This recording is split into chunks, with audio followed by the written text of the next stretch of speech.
부활절 축하 감사 예배로 드립니다. 부활절을 맞아서 우리가 무엇을 보고 또 무엇을 찾아야 하는지를 생각하고 진짜 부활의 기쁨을 누리면서 살아갈 수 있기를 먼저 축복합니다. 어느 날 어떤 사람이 집에서 한참 안경을 찾고 있었습니다. 안경 쓰시는 분들 많이 하는 거죠. 안경을 찾는 일. 서랍을 열어보고 책상 밑을 보고 온 집안을 뒤집으면서 찾았습니다. 그러다가 가족에게 말했습니다. 내 안경 좀 찾아달라고. 아무리 찾아도 찾아지지 않는다고 그렇게 말했습니다. 그때 가족들이 막 웃으면서 지금 쓰고 계신 거 뭐예요? 이렇게 말합니다. 저는 안경을 쓰고는 그렇지 않은데 안경을 가끔 돋보기를 이렇게 머리 위에다 얹고서 이 짓을 참 많이 하거든요. 여러분, 이게 남의 얘기가 아니라는 거죠. 우리도 이럴 때가 있습니다. 하나님이 함께 계시는데 하나님 어디 계시냐고 그렇게 찾아다니는 거죠. 은혜를 받고도 왜 내 인생이 이러냐고 질문합니다. 문제는 하나님이 안 계신 것이 아니라 우리가 하나님을 알아보지 못한다는 거죠. 막달라 마리아가 그랬습니다. 15절을 보면 예수님이 바로 옆에 계셨는데 알아보지 못했다는 거죠. 오늘 말씀을 통해서 우리가 주님을 어디서 찾고 있는지 돌아보고 우리도 마침내 내가 주를 보았다라고 선포할 수 있기를 축원드립니다. 우리 주님을 찾아보겠다고 만나보겠다고 정말 엉뚱한 데 가서 헤매는 사람들도 많이 오늘 본문은 안식 후 첫날 일찍이라고 하는 말로부터 시작합니다. 안식 후 첫날 일찍이 아직 해가 뜨기 전입니다. 아직 어두울 때 막달라 마리아가 무덤으로 달려갔습니다. 무덤으로 예수님 전적으로 의지하고 전적으로 소망을 가졌던 그분이 죽어서 무덤에 있고 그 마음, 그곳으로 달려가는 마음이 어땠을까를 우리는 충분히 짐작해 볼 수 있습니다. 그렇게 의지하고 믿었던 사람들에게 십자가는 끝이라고 여겨졌습니다. 무덤은 그 십자가의 끝이었습니다. 무덤은 예수님을 사랑했던 사람들에게 십자가의 끝에 소망이 없는 것이 되어버렸죠. 무덤은 소망이 없는 자리고 또 기대가 사라진 자리가 무덤입니다. 마리아는 예수님의 시신이라도 한번 보려고 그리고 무덤을 찾아갔지만 그곳에서 예상치 못했던 상황을 만나죠. 뭐라고 되어 있습니까? 돌이 옮겨진 것을 보았다라고 되어 있습니다. 그곳에 무덤은 큰 굴에 큰 바위를 막아서 만든 것이 무덤이었습니다. 무덤이 열려져 있었고 주님의 몸은 보이지 않았습니다. 마리아의 마음은 더 혼란하고 어지럽고 절망적이었을 거라고 생각되어집니다. 우리의 삶 속에서 붙잡고 의지하고 소망했던 것들이 무너질 때 정말 바라지 않는 설명할 수 없는 상황을 만났을 때 그때 하나님이 보이지 않고 계시지 않는 것처럼 느끼는 상황이지 않을까 하는 생각을 하게 됩니다. 십자가에 주님을 보았던 눈이 아직도 그는 닫혀 있었고 빈 무덤 속에서 부활의 현실을 자각하지 못하고 있는 상황이었습니다. 여러분, 그런데 그 빈 무덤에서부터 하나님의 일은 시작되었던 것이라고 저는 생각합니다. 우리가 지금 어두움 속에 있는 것 같지만 그곳에서 하나님의 이미 빛을 준비하고 계시고 밝히시고 계신다고 믿으시길 축복합니다. 오늘의 예배가 이 고백이 되어지는 예배가 되기를 소원합니다. 마리아는 베드로와 요한에게 달려가죠. 그리고 말합니다. 베드로와 요한은 그 소식을 듣고 예수님이 없어졌다라고 하는 소식을 듣고 무조건 무덤으로 달려옵니다. 두 제자들의 발걸음이 얼마나 빨랐는지 요한이 제가 느끼기에는 요한이 베드로보다 더 어렸을 것 같은 생각이 들어요. 예수님이 너무나 사랑했던 제자였기에 그런데 먼저 무덤 속으로 뛰쳐 들어갔습니다. 성경에 뭐라고 되었냐면 구부려 세마포 놓인 것을 보았으나 들어가지는 않았다라고 얘기해요. 무덤 입구에 가서 안을 힐끗 돌아보고 예수님이 없네? 이렇게 하고 나왔습니다. 여기서 보았다라고 하는 동사는 매번 다르게 표현되었습니다. 여기서 요한이 무덤 입구에서 본 것은 아주 힐끗 대충 보았다라고 하는 단어입니다. 그 다음은 누가 갔습니까? 베드로가 도착해서 이제는 조금 더 안으로 들어갔습니다. 무덤 안으로 들어가고 보다 자세하게 살펴봅니다. 6절을 보면 시몬 베드로는 따라와서 무덤에 들어가 보니 이렇게 되어 있어요. 이때 본인은 주의 깊게 관찰한 것을 이야기합니다. 세마포와 수건이 놓인 것을 보는데 그것이 그냥 도난당해서 예수님의 시체를 들고 나간 것이 아니라 누군가 정돈을 잘 해놓은 그러한 흔적으로 보였습니다. 마지막으로 요한이 무덤 안으로 다시 들어가서 봅니다. 8절에 보면 그때야 무덤에 먼저 갔던 그 다른 제자도 들어가 보고 믿더라. 보고 믿더라. 여러분 본 거에서 그치지 않고 믿음으로까지 가게 됩니다. 믿음의 눈으로 보게 됩니다. 요한이 힐끗 쳐다본 시선, 베드로가 주를 주의 깊게 바라본 눈, 그리고 요한의 믿음으로 본 눈을 따라서 그 다음에 뭐예요? 믿음이 생겨나게 됐다는 거죠. 그런데 문제는 이렇게 보았음에도 불구하고 10절에서 두 제자는 각기 제 집으로 돌아갔다라고 얘기해요. 무언가를 보고 예수님의 부활의 그런 흔적들을 보았지만 그 내용이 정확히 뭔지 몰라서 그냥 자기의 자리로 가버렸어요. 저는 이 말씀을 보면서 우리가 때때로 신앙의 자리에 가고 은혜를 받을 자리에 가지만 그냥 스쳐봐서 진짜 봐야 될 것을 보지 못하고 떠나버리는 일들이 너무 많다는 거죠. 우리의 시선이 마리아처럼 두 제자처럼 보기는 보지만 혼란스러운 그런 봄은 아닌지 하는 생각을 해봅니다. 눈앞에 비어있는 무덤만 보고 거기서 하나님의 일이 시작되는 것을 보지 못할 수도 있다는 거죠. 하나님은 이미 이 일을 시작하셨습니다. 예수님의 부활을 시작하셨어요. 그런데 내 생각, 무덤은 끝이야 라고 하는 생각, 내 경험, 내 상식에 갇혀서 빈 무덤을 보고 더욱 절망만 하는 모습이 아닌가 하는 생각을 하게 됩니다. 비어있는 무덤 속에서 하나님은 새로운 일을 시작하고 있음을 믿으시길 축복합니다. 뭔가 내가 지금 어두운 가운데 있어서 뭔가 조금 빛이 보이는 것 같은데 잘 모르겠다 라고 할 때 다시 돌아갈 것이 아니라 더 깊이 보고자 하는 그러한 노력이 필요하지 않나 하는 생각을 하게 됩니다.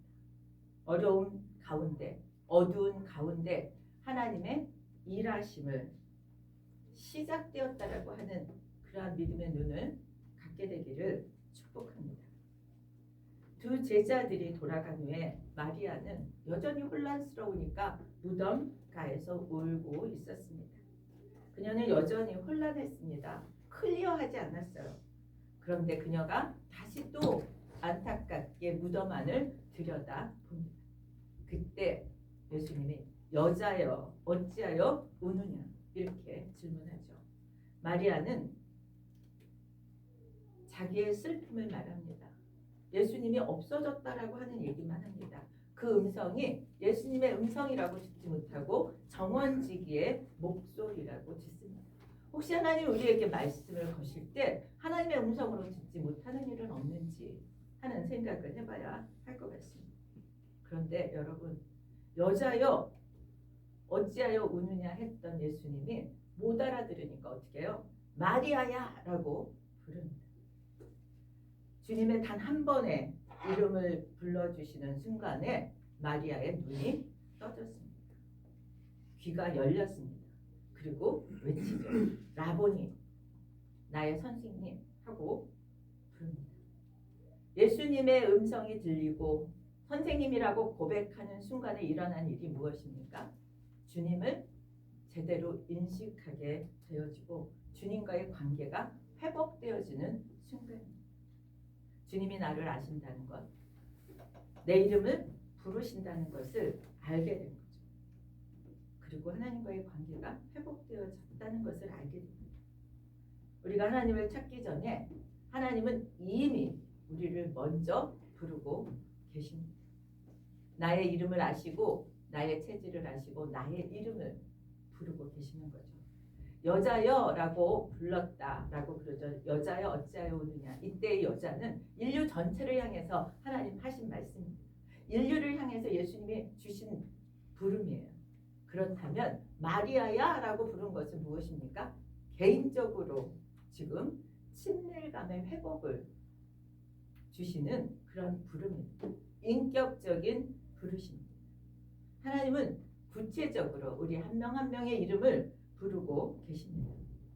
마리아가 자기 이름을 들었을 때 그냥 단순히 개인적인 위로를 받는데 그치지 않고 이제 하나님 나라의 새로운 시작이 되어지는 그런 지점이었다고 생각되어집니다.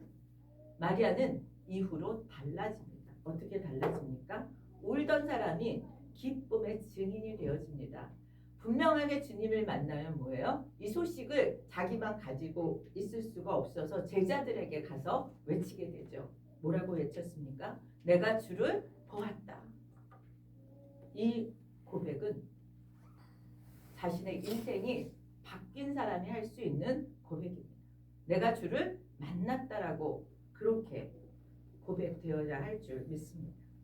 이제 그의 인생은 절망이 아니라 소망이, 슬픔이 아니라 눈물이 아니라 기쁨이, 죽음이 아니라 생명으로 바뀌게 되어진 것입니다.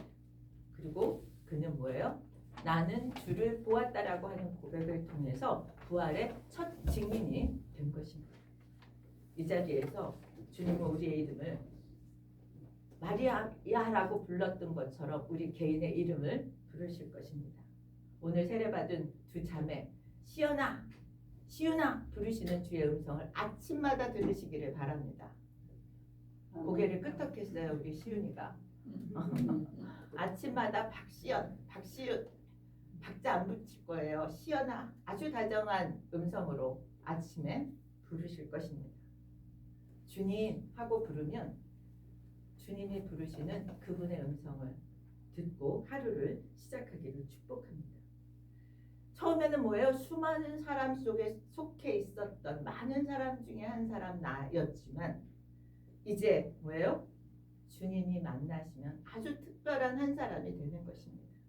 잊혀진 줄 알고 나를 기억하지 못할 거라고 생각했던 나에서 날마다 나를 기억해 주시는 내가 된 것입니다. 때로는 상처로, 때로는 실패로 고통스러웠던 나가 이제는 주님 안에서 회복되어져서 기쁘고 감사함으로 부르시는 주의 음성을 듣게 되기를 축복합니다. 힘들고 어려울 때 우리는 주님 앞에 앉습니다. 그리고 하나님 안 계신 것 같다고 외치기도 하고 울기도 합니다. 그 눈물 속에서 들려지는 따뜻한 주님의 음성을 듣습니다. 내 사랑하는 딸 이금복, 내 사랑하는 딸 박시연, 내 사랑하는 아들 이종우, 우리 각자의 이름을 부르시는 그 음성을 그 어둠 가운데서, 그 실패 가운데서, 그 아픔 가운데서 들을 수 있기를 축복합니다. 주님은 끊임없이 부르고 계시기에 듣지 못한다는 내가 듣지 못하는 것입니다.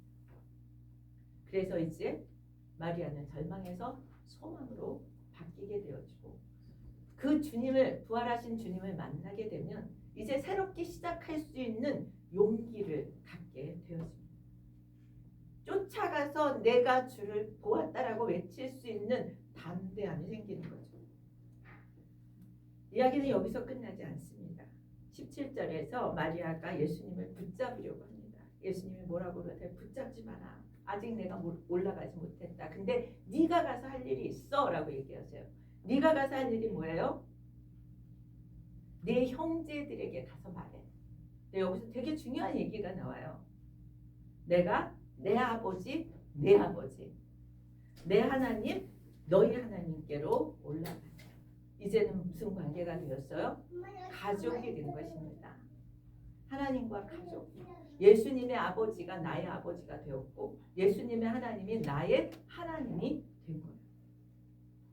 우리는 가족이다.